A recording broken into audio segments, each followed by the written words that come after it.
diz assim: porque assim diz o Senhor, que tem criado os céus, o Deus que formou a terra e a fez. Ele a estabeleceu, não a criou vazia, mas a formou para que fosse habitada.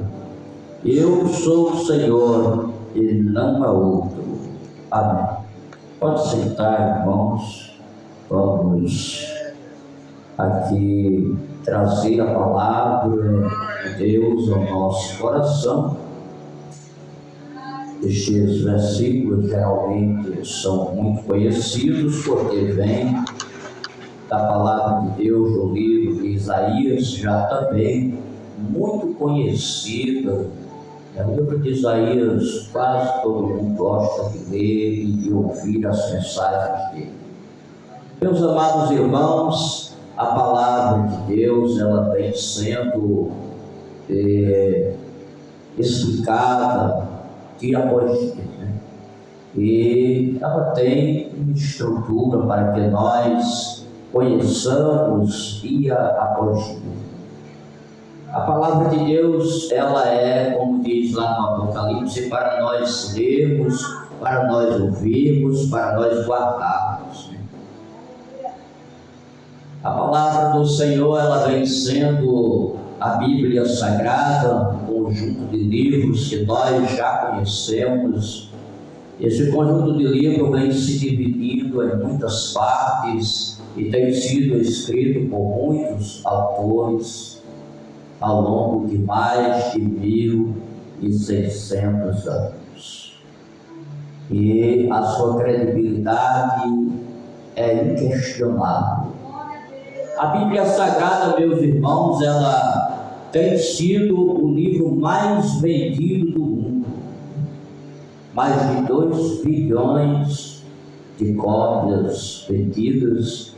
Isto significa que a voz de Deus está indo, como o Senhor disse, ir por todo mundo. A palavra foi indo. Não só as pessoas pregando, mas a própria Bíblia Sagrada tem entrado em muitos lugares, tanto através da própria escrita, como também de vídeos, de programas de televisão, na atividades, programas de rádio. Ainda tem gente que gosta de rádio, né? A internet divulga a mensagem da palavra de Deus de muitas maneiras. Hoje nós vemos, meus amados irmãos, que é necessário nós, dia após dia, aprender um pouquinho mais das Sagradas Escrituras. Começando assim, a palavra de Deus, ela é os primeiros 5 livros da Bíblia, o Pentateuco, né? Já conhecido, muito falado entre nós, evangélico, a explicação sobre as primeiras coisas, a criação, as primeiras famílias que Deus criou, o povo que Deus criou, todas as coisas. Aquele capítulo 1 de Gênesis vem trazendo uma explicação para nós daquilo que nós queremos entender. Ela mostra, por exemplo, que Deus criou a luz, né? Eu me lembro que eu preguei em redenção uma vez sobre a criação da luz, e Deus operou grandemente numa igreja que eu nem sei se ainda existe mais, nunca mais tive contato com aquele povo, mas ali Deus derramou do seu poder, da sua graça. E hoje nós vemos, meus queridos irmãos, que Deus, Ele criou todas as coisas para a sua glória. Louvado seja Deus. A luz, ela é extremamente importante para nós. Sem a luz, por exemplo, não há fotossíntese. A luz do sol é importantíssima. A luz, ela é de uma importância tão grande, meus amados irmãos, que sem ela as noites não seriam como são hoje. Por exemplo, hoje a luz elétrica, a luz de diversas fontes que são geradas nos dão a estar, por exemplo, num culto como esse. E Deus criou todas as coisas. Deus criou para nós a erva do campo, os animais, não só para que existissem, mas também para que eles servissem de mantimento para nós. Deus criou todas as coisas. E Deus também, através do seu servo Moisés, ele cria ali um meio de tirar um povo escolhido do Egito. E Moisés escreve o Pentateuco. E Moisés escreve os primeiros 5 livros da Bíblia. E quando ele escreve, meus amados irmãos, ele deixa registrado que existiu um povo que é da descendência de Abraão, um povo escolhido, um povo que Deus quis separar para eles, um povo especial. Aquele povo da descendência de Abraão, aquele povo que veio depois ali, Isaac, Jacó, e depois vieram as 12 tribos de Israel, e Deus ali foi trabalhando de maneira que parecia que nada ia dar certo, mas tudo foi dando certo. Dando uma olhada assim, Deus fala com o seu povo e diz: vocês vão passar 400 anos no Egito. Era algo assim interessante. 400 anos numa terra estranha, sendo escravo, trabalhando. Porém, Deus, ele tinha um plano, ele tem um plano. Assim como ele tem para cada um de nós um plano, um projeto para mim e para a sua vida. E ele deixa o seu povo ficar ali 400 anos, até que chegou o dia em que ele se revela através de Moisés. Ele chega no momento em que aparece uma sarça. A sarça ardia e não se consumia. O fogo, aquele fogo que Moisés viu, diz: eu me virarei, eu vou ver essa grande visão. Eu quero saber que negócio é esse. E quando ele vai se virar para olhar para dentro daquele fogo, o Senhor diz: Moisés, não te chegues para cá. E Deus se comunica com Moisés, e Deus fala com Moisés que ele vai tirar do Egito o seu povo, porque viu todo o sofrimento. Ele viu o seu povo que praticava debaixo do sofrimento da mão de Faraó. Faraó era cruel, Faraó diminuiu a comida do povo, aumentou o trabalho, mandou matar quem fosse nascendo do sexo masculino. Mas Deus, olhando, viu que já estava cumprido o seu tempo. Deus não se esquece quando Ele fala alguma coisa. Deus, Ele fala comigo, Deus, Ele fala com você. Ele tem o tempo certo e a hora certa de resolver todas as coisas. E Ele vai tirar do Egito, Ele vai tirar o seu povo do Egito. E para tirar o seu povo do Egito, Ele leva um homem que parecia estranho. Moisés, ele foi criado pelo povo de Faraó. Ele foi criado como alguém importante. Ele aprendeu a ler, aprendeu a escrever. Ele teve privilégios. Porém, o que era estranho é que Moisés, ele matou um homem. Ele mata um homem, ele enterra na areia, e seu próprio povo hebreu começa a lhe acusar. O próprio povo de Israel acusa Moisés. Ah, Moisés, não se meta nos nossos negócios, porque você ontem matou um homem egípcio. E ele foge, e ele fica 40 anos longe do Egito. Esses 40 anos longe do Egito faz dele alguém diferente. O rei da época em que ele estava no Egito morreu. E Moisés se torna um pastor de ovelhas. Ele vai cuidar das ovelhas do seu sogro, para ter aquela grande visão, aquele grande chamado. Às vezes, meus amados irmãos, Deus tira nós de um grande conforto, de um lugar maravilhoso que a gente se encontra, para dizer assim: eu vou provar você durante algum tempo, porque depois dessa prova é que começa o teu chamado. Aí veio o chamado de Moisés depois daquela luta, depois de ter matado um homem. Quem diria que Moisés, sendo um homem assassino, seria o tutor de Israel?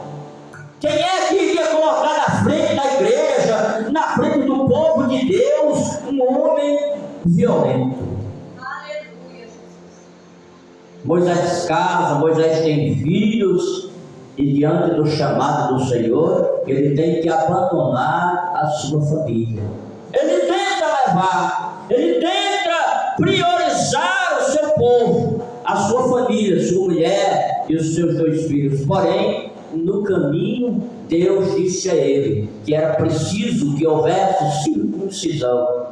Era preciso que ele fosse a sua jornada sozinho. Porque quando Deus quer falar conosco, Ele também nos separa. Ele nos tira para o lado e diz: eu quero falar com você. É só você que eu quero tratar. Eu não chamei a tua esposa, os teus filhos para guiar o meu povo. Embora eles sejam uma tua família, embora a tua família seja especial, o Senhor queria Moisés liderando o seu povo. E Moisés também teve ali como ajudante Arão. E Deus criou este caminho para que eles se encontrassem no deserto. E assim Deus fala comigo e com você: eu te chamei, eu te escolhi para fazer a obra. Uns para cantar, outros para pregar, outros para pastorear. Mas você também não foi escolhido ou escolhida sozinha. Você é especial. Você pode ter a liderança em alguma coisa que Deus te deu, mas Ele vai levantar alguém para estar do seu lado. Ele vai levantar alguém para fazer parte desta chamada, porque você vai ter aquele que vai em alguns momentos até mesmo falar com você. E quando Moisés chega no Egito, Moisés estava letrado. Moisés sabia ler, embora ele tenha ficado 40 anos longe do deserto, longe do seu povo, lá em Midian, no deserto da vida. Enquanto ele se lembrava que foi um príncipe no Egito, ele estava agora pastoreando poucas ovelhas do seu sogro, algumas ovelhas. E a Bíblia vai mostrar que quando Deus vai levar ele para falar com o faraó, é necessário entrar Arão, escravizado no Egito e leigo. E Deus prepara Arão para ser aquele que vai juntamente com Moisés falar a faraó. Tem momentos que Deus mostra que você sozinho não suporta. Tem momentos que Deus mostra que você não é sozinho a pessoa para fazer a obra, porque sozinho ninguém aguenta uma grande obra. O sogro de Moisés disse a Moisés: Moisés, este povo é muito, este povo é um grande povo, Deus te colocou aí, mas um homem só, ele não dá conta de fazer o serviço todo. Levanta aí homens com diversas capacidades, de 100, de 1000, de 50 e de outras quantidades, para que possam conduzir o povo, conduzir os seus negócios. Pequenos negócios eram resolvidos por homens que foram levantados por Deus. E assim Deus, Ele preparou Moisés, que escreveu aquela maravilhosa história, de onde a Bíblia mostra no Êxodo que ele vai na frente, ele vai guiando o povo de Deus, e Deus abre o mar. Depois ele passa pelo deserto vários anos, ele está conduzindo o povo de Deus, e Deus está fazendo milagres.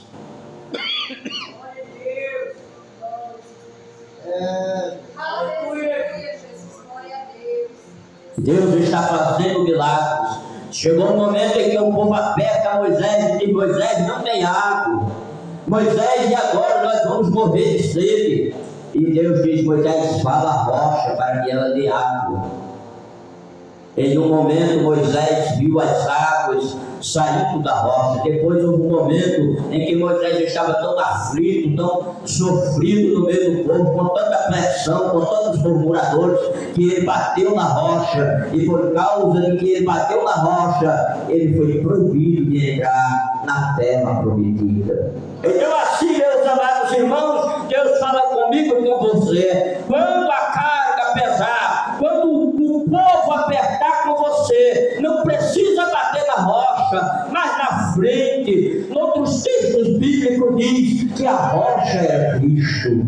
Nós não podemos dizer assim: eu estou passando essa grande luta e a culpa é de Jesus. A culpa nunca foi do Senhor. O Senhor está provando a tua fé, está provando a tua capacidade para ver se você é capaz de conduzir aquilo que Deus colocou nas suas mãos. Moisés escreve as leis do Senhor. Um grande privilégio, meus queridos irmãos. A Bíblia mostra que Moisés, ele foi chamado por Deus para subir o monte. E ele passa 40 dias lá no monte. E quando ele está lá no monte conversando com Deus, e o Senhor está escrevendo com as suas mãos aquelas tábuas da lei, as primeiras, Moisés parecia estar muito feliz, digamos assim. Moisés estava dizendo assim: eu tenho ali o que eu preciso para o povo de Deus. Mas durante aqueles 40 dias o povo sentiu falta do seu líder. E quando ele sente falta do seu líder, a Bíblia diz que eles começaram a pedir a Arão: faz aí um Deus para que nós adoremos. Faz aí algo que nós possamos ver, para que possa nos conduzir. E eles pegaram os seus ouros, pegaram as suas joias e colocaram diante de Arão. Arão coloca dentro do fogo e prepararam um bezerro de ouro. E esse bezerro de ouro foi por eles adorado. E quando Moisés está lá conversando com o Senhor diz: o teu povo, Moisés, pecou. O teu povo pecou e pecaram contra Deus na idolatria. Meus amados irmãos, enquanto isso Moisés foi mandado para ir buscar ao povo um novo rumo, e Moisés vai lá combater a idolatria, que hoje, meus amados irmãos, nós devemos ter muito cuidado. Enquanto nós estamos pregando o Evangelho, tem alguém querendo se fazer de crente, com mensagenzinha parecida, até lendo a Bíblia, até mostrando versículos bíblicos, mas distorcidos. Vamos ter cuidado, meus amados irmãos, com gente que anda pregando parecido com nós. Em alguns canais de televisão, em algumas mensagens de WhatsApp, Facebook, YouTube, tem mensagens que parecem evangélicas. Tem mensagens que parecem que você está ouvindo alguma coisa de Deus, mas quando você vai estudar as Escrituras, você percebe que há distorções em palavras. É alguém querendo dizer assim: mas não é. É alguém que pega um texto bíblico e começa a discursar bonito. É alguém que pega, mas aí lá no meio tem uma parte do versículo distorcido. Lá no meio tem uma reza, tem alguma coisa que não é de Deus, e você vai perceber que a mensagem não é bíblica, não é puramente bíblica e não é puramente de Deus para o seu coração. Cuidado, meus amados irmãos, com este mal que anda aí, principalmente nas redes sociais. Deus manda Moisés descer e combater a idolatria. Moisés combate a idolatria. Depois disso ele volta e ele já leva umas pedras para que o Senhor torne a dar aqui a lei do Senhor. E Deus deu a ele a lei. Louvado seja Deus. Deus fez assim grandes maravilhas pela mão de Moisés, levando o seu povo para a terra prometida.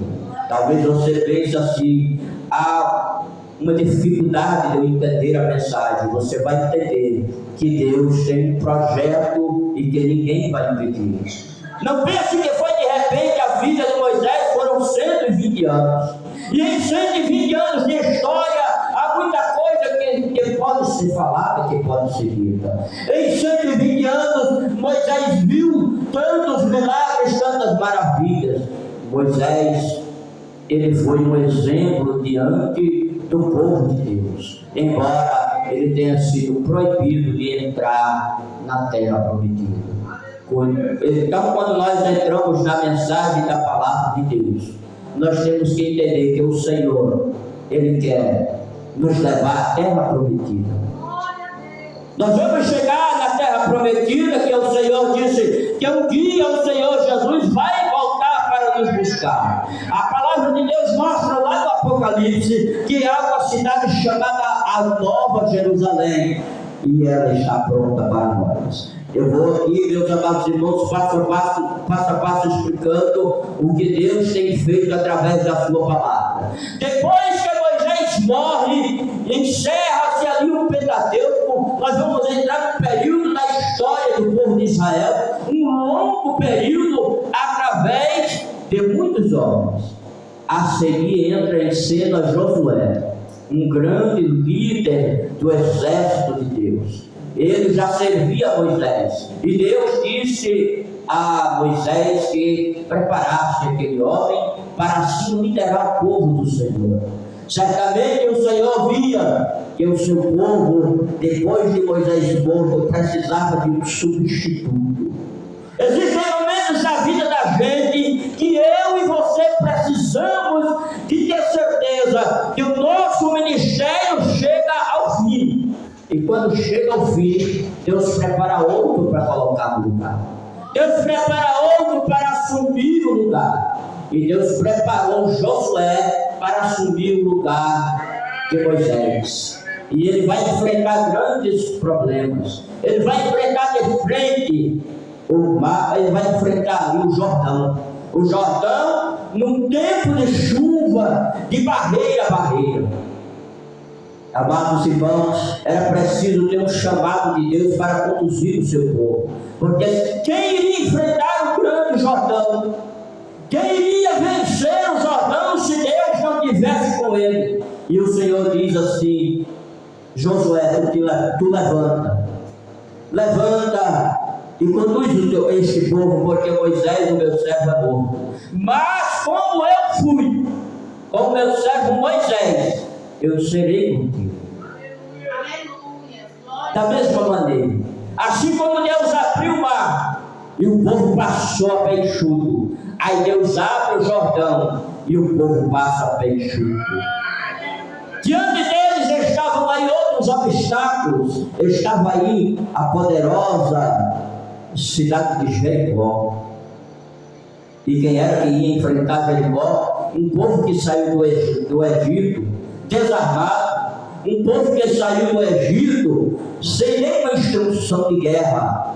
E Deus diz: é simples, vocês vão passar alguns dias rodeando a cidade, e rodeando a cidade em silêncio, mas no último dia, na última volta, vocês vão gritar, e quando vocês gritarem, o muro vai cair. E assim eles fizeram, e o povo de Deus venceu. Naquele dia eles gritaram na última volta, e as muralhas de Jericó caíram. E Deus fala comigo e com você, através da história de Josué também, do povo de Deus, dizendo: às vezes a muralha está grande, às vezes a muralha é gigante, às vezes é impenetrável a muralha, ninguém tem condição de vencer sozinho, mas o Senhor diz: eu estou com você. Como eu estive com Josué, como eu estive com Moisés, eu estou com você. E não adianta ser grande o inimigo, porque quanto maior o inimigo, maior é a queda dele. E o Senhor Deus as diz para nós nesta noite: como caíram as muralhas de Jericó, eu vou fazer cair o teu inimigo diante de ti. Receba essa palavra como uma profecia. O teu inimigo pode ser a doença, o teu inimigo pode ser o demônio, o teu inimigo pode ser o desemprego, o teu inimigo pode ser qualquer coisa. O Senhor Deus diz hoje nesta palavra: ele vai cair diante de ti.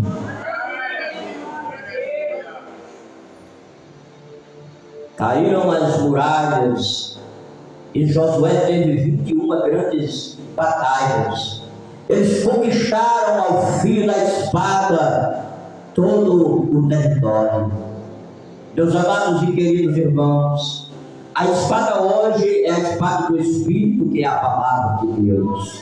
E a sua luta também pode ser com a espada, que você tem que ter sabedoria para lidar com ela. Tem que ter sabedoria para vencê-la, para saber como eu vou me conduzir diante dessa luta, o que é que eu vou fazer, que palavras eu vou usar, que tipo de instrumento eu vou utilizar para vencer a minha batalha.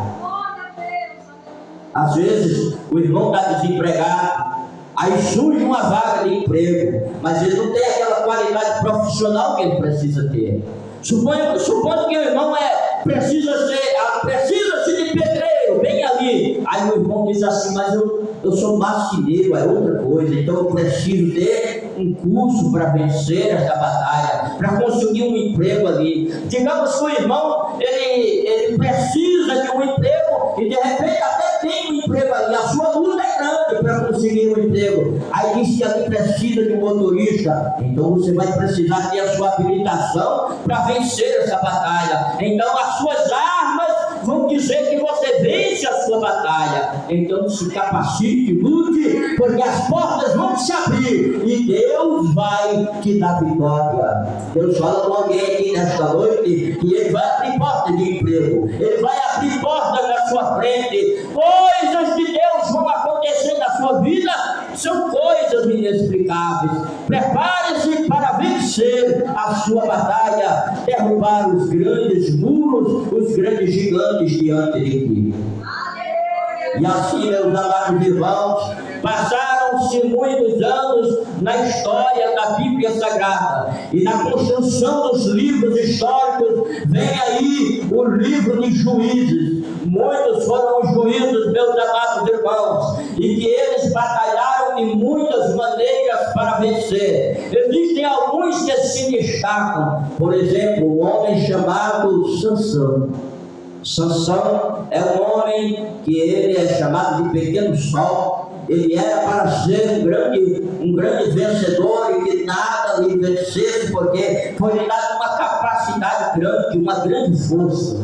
Porém, a Bíblia diz que aquele grande juiz, aquele grande homem de Deus, ele se deu à prostituição. Ele teve várias mulheres e ele casou com mulheres a quem Deus não tinha dado ordem de se metesse com ela. Ele casou com mulheres estranhas. E Deus fala conosco nesta noite. Certamente aqui tem pessoas que pedem a Deus uma vida sentimental melhor, pedem a Deus uma vida feliz, e Deus fala com você: não entre na história de Sansão de casar com uma Dalila. Não entregue a prostituição à sua força. Não dê a prostituição, a fornicação, ao adultério a liberdade de entrar na sua vida. Grande foi o sofrimento de Sansão. Ele venceu algumas batalhas, a Bíblia mostra. Ele venceu algumas lutas contra os filisteus. Porém, um dia ele entregou-se a uma prostituta. Ele entregou seus grandes segredos, que eram as tranças, que eram os seus cabelos compridos. E a Bíblia vai mostrar que ele conta a Dalila o seu segredo, e ela vai àqueles homens inimigos, e os homens começam amarram ele, cortam seus cabelos. E a Bíblia diz que Sansão não sabia que o Espírito de Deus tinha saído dele. E quando ele tenta se soltar, quando ele tenta reagir à tarde, a sua vida estava destruída, a ponto de Sansão e agora trabalhar como um cavalo. Ele vai moer como um animal, moía naquela época, amarravam ele e ele moía como um animal, trabalhava como um animal. Mas a palavra do Senhor diz que os seus cabelos voltaram a crescer. Isso significa que Deus, Ele nos dá uma segunda chance. Ele nos dá uma nova oportunidade para que você possa resolver as suas causas com Ele. Isso significa que eu e você temos direito a um concerto com o Senhor. Ainda mais agora que na graça de Deus nós temos o direito a um concerto eterno pelo sangue de Jesus, a nova e eterna aliança. E a Bíblia diz que quando Sansão ele estava naqueles trabalhos, pegavam ele como um palhaço, e colocavam ele no templo de Dagon, no grande palco, para que ali os que assistiam rissem dele. E quando o povo fazia ele de palhaço, ele pediu para que alguém levasse ele às duas colunas. E quando ele apalpa as duas colunas, ele pede a Deus para fazer vingança, e ele move as duas colunas e caem, e milhares de pessoas morreram naquele dia. Porque assim Deus também jamais deixará o seu povo sem punição. Se alguém se levanta contra o homem de Deus, contra a mulher de Deus, Deus prepara o dia da vingança. Aquela pessoa, não é você que vai fazer a vingança. Aquele homem, aquela mulher, aquela pessoa que diz palavras contra você, que faz planos malignos contra você, não é você que vai agir, porque Deus tem o dia da vingança, e está escrito na palavra de Deus: minha é a vingança, diz o Senhor. Louvado seja o nome de Jesus. E assim, meus amados irmãos, foram construídos vários livros dos livros históricos. Vai aparecer o livro ali de Samuel. Nós conhecemos a história de Samuel, a mais falada, uma das mais pregadas. Os livros de Samuel trazem diversas histórias, começando ali por Elcana, Ana e Penina, onde nós vemos aquele povo que tinha todo ano as festividades judaicas, todo ano as festividades eles iam cumprir os seus rituais. Mas Ana era estéril, Ana sofria porque não tinha filhos. Naquela época, a mulher que não tinha filho era considerada como um castigo de Deus, era uma vergonha, era uma prova. E a Bíblia diz que ela sofria muito, mas também ela era fiel ao Senhor. E quando ela ia na festividade, ela aproveitava, em um espaço de tempo, ela orava ao Senhor, e quando ela orava, ela fez um voto ao Senhor, e votando o voto ao Senhor, ela pediu um filho varão. Se ela tivesse um filho varão, ela daria aquele filho ao Senhor de volta. E Deus atendeu o seu clamor, Deus atendeu as suas lágrimas. Ela chorava tanto, ela sofria tanto, que foi como se fosse bêbado. Aquele sacerdote ali disse: parece que tu estás embriagada, aparta de ti este vinho. E ela, te não, meu Senhor, eu sou uma mulher angustiada, eu sou uma mulher tribulada de espírito. E o Senhor ouviu o seu clamor. Aquele homem diz, com autoridade espiritual: vai em paz, e Deus conceda a tua petição. E no ano seguinte ela teve filhos, e ela, a Bíblia diz, ela entrega aquele filho chamado Samuel na casa do Senhor, e ela recebe de Deus outros filhos.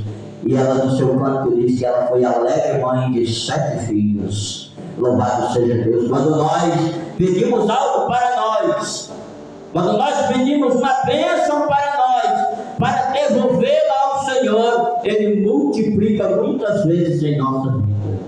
Eu lembro de uma vez que eu entrei em uma igreja e eu deixei uma oferta de R$8, e através daquela oferta Deus abençoou, e eu ganhei quase R$5.000 depois. Olha que Deus fez praticamente um milagre. Você tem aí R$8 de oferta, e era dinheiro que eu precisava para lanchar, porque eu estava numa distância longe da minha casa. Mas Deus abençoou, que eu arrumei emprego e consegui ganhar muito mais, incalculavelmente mais, de 8 para 5 mil reais é um valor muito grande, né? E nós vemos assim, meus amados irmãos, que Deus tem feito grandes maravilhas através do seu povo, através da sua história. E nós vemos que o Senhor também levantou ali grandes homens para profetizar de maneira extraordinária e de maneira poética.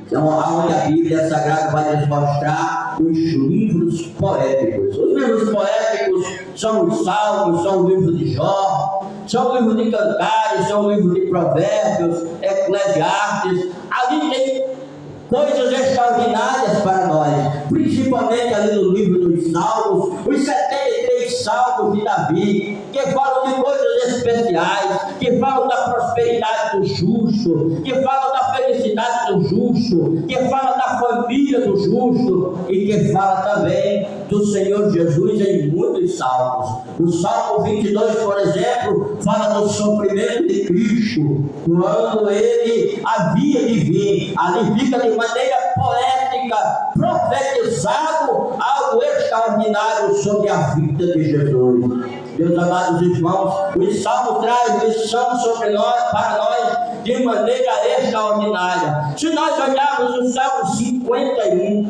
ele é um hino assim, ele é uma poesia espiritual tão grande ao nosso coração. Ele fala de quando Davi erra, de quando Davi peca, e ele diz: agora eu faço um concerto com Deus, e eu peço ao Senhor que o Senhor não retire de mim o teu Espírito Santo. Eu peço ao Senhor que não tire de mim a alegria da salvação. E esta é uma mensagem de Deus ao nosso coração nesta noite. Precisamos ter, primeiro, a alegria da salvação, e segundo, nós precisamos ter de Deus o Espírito Santo.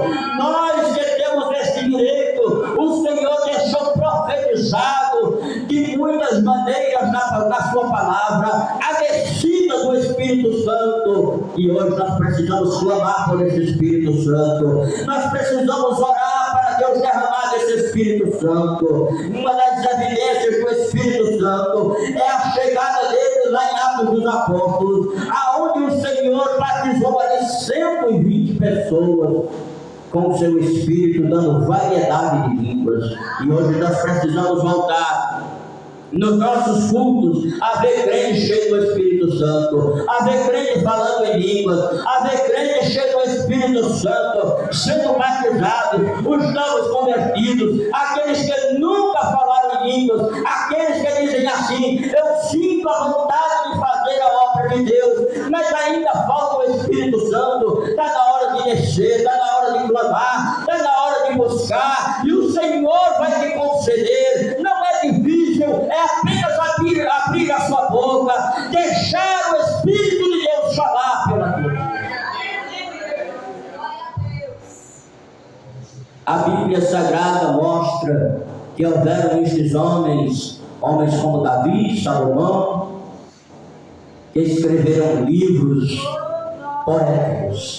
Depois desses vêm os livros proféticos, os profetas maiores, Isaías, da onde tem o versículo inicial desta mensagem, mostrando ali toda a história de Israel, mostrando sobre a situação espiritual de Israel e mostrando quase tudo sobre o Messias, a vinda de Jesus. Quando nós vamos falar do profeta Isaías, meus amados irmãos, nós estamos falando de alguém que tinha uma intimidade com Deus muito grande.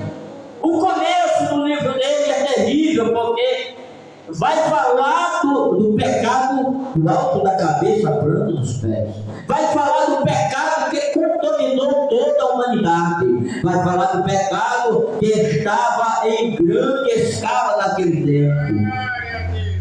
E quando chegamos ali no capítulo 5, tem 6 tipos de pecados que são exclusivos. São 6 tipos de pecados que colocaram ali a necessidade de um mensageiro capacitado para enfrentar a situação. Foi quando o Senhor Deus chamou o profeta no capítulo 6. Ele chama um homem e ele diz: eu sou um homem de impuros lábios, e eu habito no meio de um povo de lábios impuros. Eu chego agora diante do Senhor, eu vi o Senhor, é possível que eu vou morrer, porque vi o Senhor.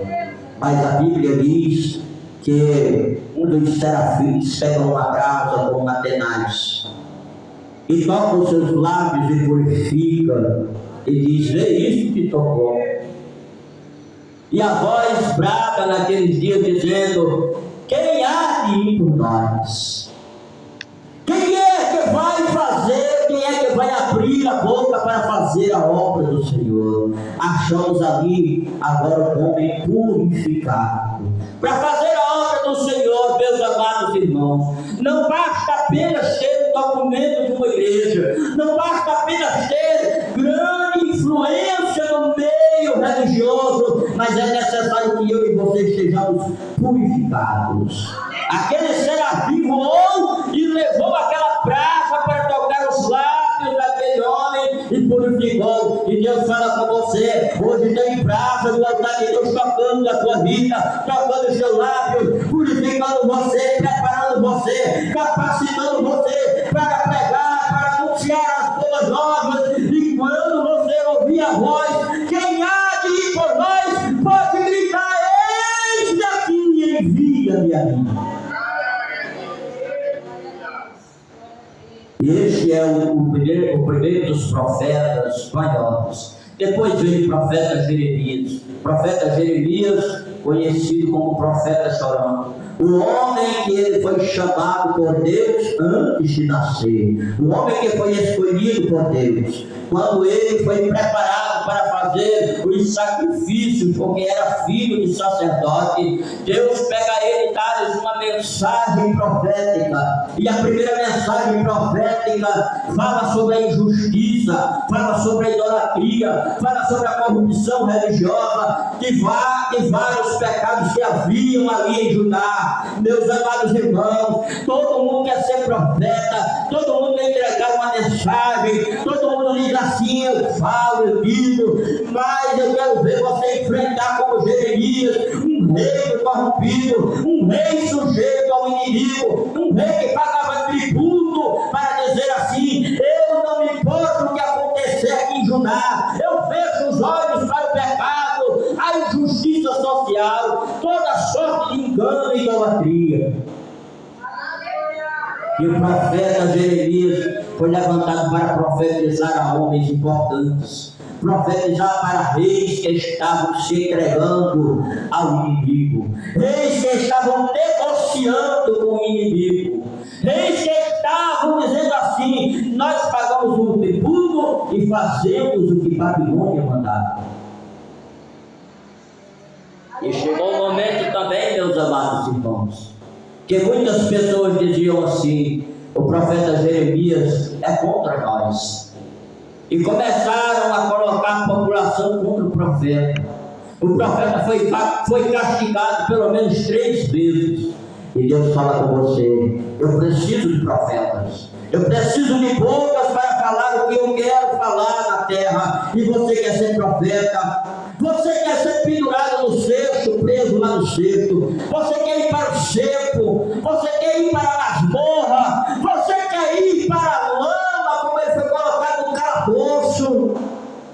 Ou você quer ser aquele profeta de paletózinho bonitinho, arrumadinho?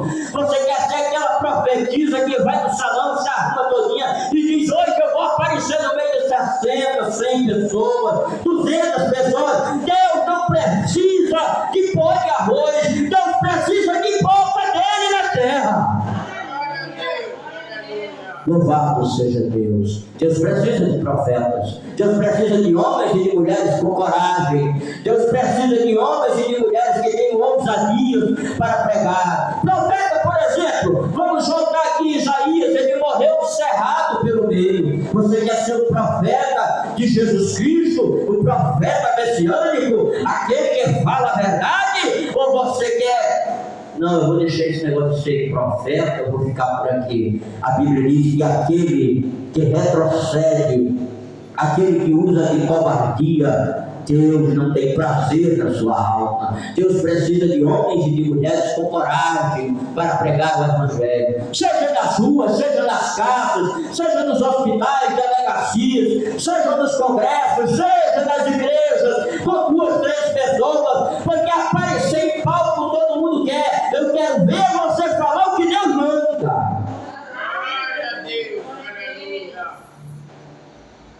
E aqui, meus amados irmãos, eu vou encerrar. Já está quase chegando 9 horas. Ainda tem muito para ser falado, mas Deus, Ele nos dará outras oportunidades. Ainda faltam os profetas menores, homens de mensagens rápidas, mas mensagens objetivas, como a de Ageu, uma mensagem que fala sobre a glória da segunda casa, a reconstrução do templo, Agora é um templo de madeira, de uma madeira mais fraca, mas o Senhor Deus disse: vai lá, sobe o monte e traz a madeira, eu quero essa, e quem vai encher aqui de glória não é a madeira, mas eu vou encher o templo com a minha glória. E assim que Deus fala, não é o que o homem faz que é bonito, mas é a glória de Deus que faz a diferença na minha e na sua vida. Depois nós temos também os evangelhos, que é extraordinariamente importante falarmos sobre os 4 evangelhos, o evangelho de nosso Senhor Jesus Cristo. Temos Atos dos Apóstolos, que é um livro histórico ali, em que fala sobre os primeiros anos da igreja, fundada pelo nosso Senhor Jesus Cristo. Temos também as epístolas paulíneas, que são 13 e são importantes que sejam detalhadas. Temos também as epístolas gerais, que falam, meus amados irmãos, de homens como Tiago, que foi morto à espada, o grande pastor, o irmão do Senhor, aquele que estava ali para fazer a vontade de Deus, levando o evangelho a toda criatura. E eu pergunto aqui: você quer mesmo ser Tiago da vida, levar o evangelho, morrer pelo evangelho, como a irmã cantou o hino, né? Que muitos foram mortos nas arenas no tempo que o Império Romano fazia toda a maldade contra o povo de Deus. Aí depois das epístolas gerais, aí vem ali o Apocalipse, né? Eu estou até comentando basicamente no Facebook sobre o Apocalipse, falando um pouco, baseado num livro de um determinado autor, mostrando algo de Deus assim, sobre o Apocalipse inteiro. E Deus está falando grandemente na sua palavra. Meus amados e queridos irmãos, o Apocalipse também é importante nós detalharmos ele, principalmente quando nós vamos falar do seu autor, João, aquele homem chamado de João do amor. Todo mundo queria ser João, amoroso, bondoso, é Joãozinho para aqui, é Joãozinho para acolá. Mas, meus amados irmãos, ele foi colocado dentro de um caldeirão cheio de óleo quente, e Deus lhe deu o livramento, que ele saiu sem nenhuma queimadura. Você queria ser Joãozinho do amor, você tem coragem de enfrentar um caldeirão de óleo quente, meu amado irmão? Olha só que beleza de paletó, não é? Aqui é bom pregar, eu vou ali na rua, eu prego uma palavrinha, eu prego outra, eu ensino aqui, ensino acolá a palavra de Deus. Já tem mais de 500 vídeos na internet. Agora eu pergunto a você: quem é que quer pregar como João, enfrentar a fúria de Roma? Pegaram o João e jogaram ele em cima do templo para baixo. O João quebra ali perna, quebra os braços. O João sai dali cheio de ferimentos, com a cabeça lascada, mas ele não negou a sua fé.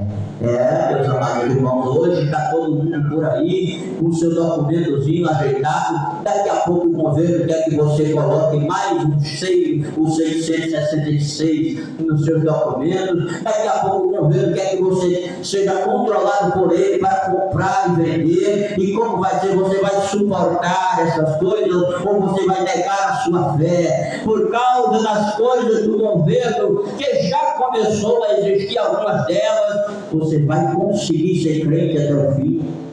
Você vai perseverar até o fim. A palavra de Deus diz que a palavra de Deus e a história mostra João agora vai para a ilha de Patmos, um velho com mais de 90 anos. Aí lá está João fazendo o quê? Quebrando pedra. Hoje o camarada novinho não quer levantar um martelo para bater um prego. O camarada jovem hoje diz assim: eu vou esperar o governo dar o Bolsa Família. Hoje o camarada jovem diz assim: eu quero ver se há alguma aposentadoria, o governo vai me dar alguma coisa, um benefício, né, de prestação continuada para ela trabalhar. Alguém está correndo em busca de muitas facilidades, e o João, na escravidão por pregar o evangelho, vai quebrar pedras lá na pedreira, rodeado de serpentes, rodeado de grandes leões. Ele não estava lá porque estava passeando, não é? turismo era a obra de Deus, onde Deus lhe revelou o Apocalipse. E assim Deus está falando nessa básica mensagem. Eu tenho certeza que tem grandes pregadores que pregam mais bonito do que eu, infinitamente melhor do que eu tenho certeza. Mas nessa rápida mensagem Deus fala com você: como você é crente? De que jeito você está sendo cristão? Deus fala conosco nesta noite. Amém.